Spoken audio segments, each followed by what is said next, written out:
Bonjour. Bonjour. Voilà, l'atelier organisé par Recherche et Avenir vient de se terminer sur l'intelligence artificielle et puis les questions d'éthique et puis bien plus d'autres questions finalement, le juridique, la mise en œuvre, l'opérabilité, la transparence. Quelle est vous en tant que chercheuse et enseignante finalement votre envie d'agir et de mobiliser ce collectif pour aller plus vite sur ces questions centrales? Alors, je ne suis pas chercheuse. Oui, vous êtes enseignante. Ouais, j'enseigne et j'ai la direction opérationnelle d'une chaire sur le futur du travail. Mais moi, ce que je trouve intéressant, c'est qu'on est au tout début d'une aventure qui est l'aventure de l'intelligence artificielle grand public. C'est-à-dire que jusqu'à présent, c'était une question qui se passait dans les laboratoires. Ou les entreprises éventuellement. Éventuellement les laboratoires d'entreprise, mais les applicatifs étaient rares et ils sont de plus en plus nombreux. Et ces applicatifs de plus en plus nombreux sont en train de nous changer nos vies. Et à partir du moment où on change nos vies, la question de ce qu'on va faire de nos vies devient centrale. Et donc la question éthique et la question juridique forcément se reposent.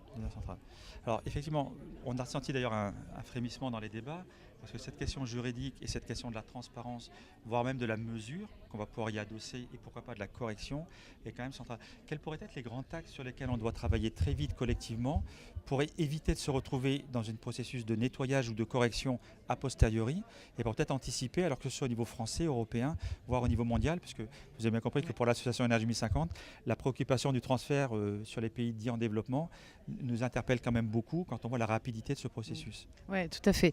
Donc au stade où on en est, c'est-à-dire l'introduction de ces technologies dans l'espace public, l'éducation des populations est très importante. L'acculturation est un facteur essentiel, un facteur clé, et cette acculturation doit se faire avec le volet éthique. Le volet éthique, c'est le moment où on se pose la question de ce que on veut faire d'une technologie. Les technologies d'IA on nous dit sur les technologies d'IA qu'elles vont par exemple remplacer des emplois. Est-ce qu'on veut donner cet emploi à la machine ou le garder? C'est une question. C'est un questionnement légitime. C'est une question légitime. On n'est pas obligé de garder que les tâches qui ne nous plairont pas ou qui paraissent ne pas être faisables par la machine. Donc, on a des choix politiques à faire. Ces choix politiques passent forcément par un débat.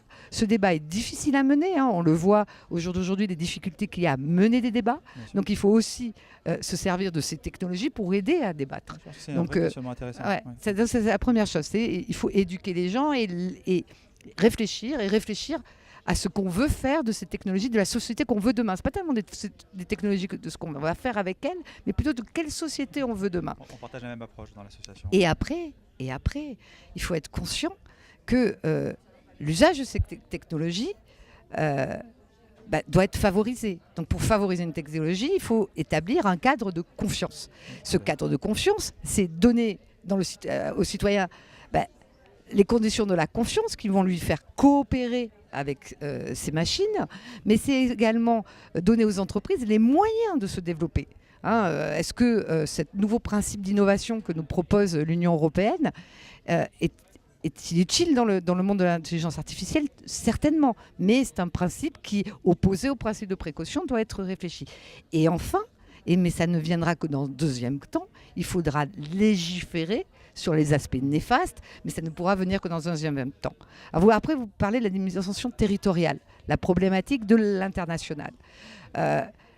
C'est vrai qu'elle existe. Et c'est vrai que la concurrence mondiale pourrait nous pousser à dire nous, on ne va pas prendre certains types de lois parce que finalement, les algorithmes américains... On y est un petit peu malheureusement déjà contaminé collectivement sur ces débats. C'est ça. On est en train de nous dire, écoutez, les algorithmes américains, les algorithmes chinois n'ont pas de cadre. Il faut faire sauter le nôtre. Oui, non. Vous avez compris qu'on est contre. Nous, on pense qu'il faut au contraire mettre un référentiel de base, même si ce n'est pas encore du légal, mais un minima pour orienter et permettre une évolution rapide plutôt qu'une correction qui sera impossible. Mais c'est oublier que le sens du droit, c'est le vivre ensemble. C'est les règles du vivre ensemble. Si aujourd'hui, en France, en Europe, on arrive à construire une société qui intègre de manière volontariste ces technologies parce qu'elles ont confiance en elles, il n'y a pas de raison que ce droit-là ne soit pas répliqué par ailleurs. C'est bien le consommateur, c'est bien le citoyen, c'est bien le politique qui sont au cœur des développements technologiques. L'ingénieur est là pour rendre réelle l'utopie politique. Donc on est en train toujours de dire mais non, ailleurs ils ne légifèrent pas, donc on ne le fera pas. Mais ailleurs, ils n'auront peut-être pas de citoyens qui vont collaborer. Pour l'instant, le citoyen chinois a confiance dans l'État chinois. C'est un fait sociologique. est-ce que demain il aura confiance quand il verra des usages qui lui peut être inappropriés, voilà. qui sont Peut-être qu'ils auront, ils auront eux aussi un jour la loi 78 parce que leur gouvernement aura fait un projet, la goutte de trop, et là il y aura la révolte du peuple chinois, ce sera quelque chose. C'est vrai que, écoutez, on partage ces enjeux sur l'éducation et sur la mobilisation, et puis on vous remercie. Merci à vous. Plaisir.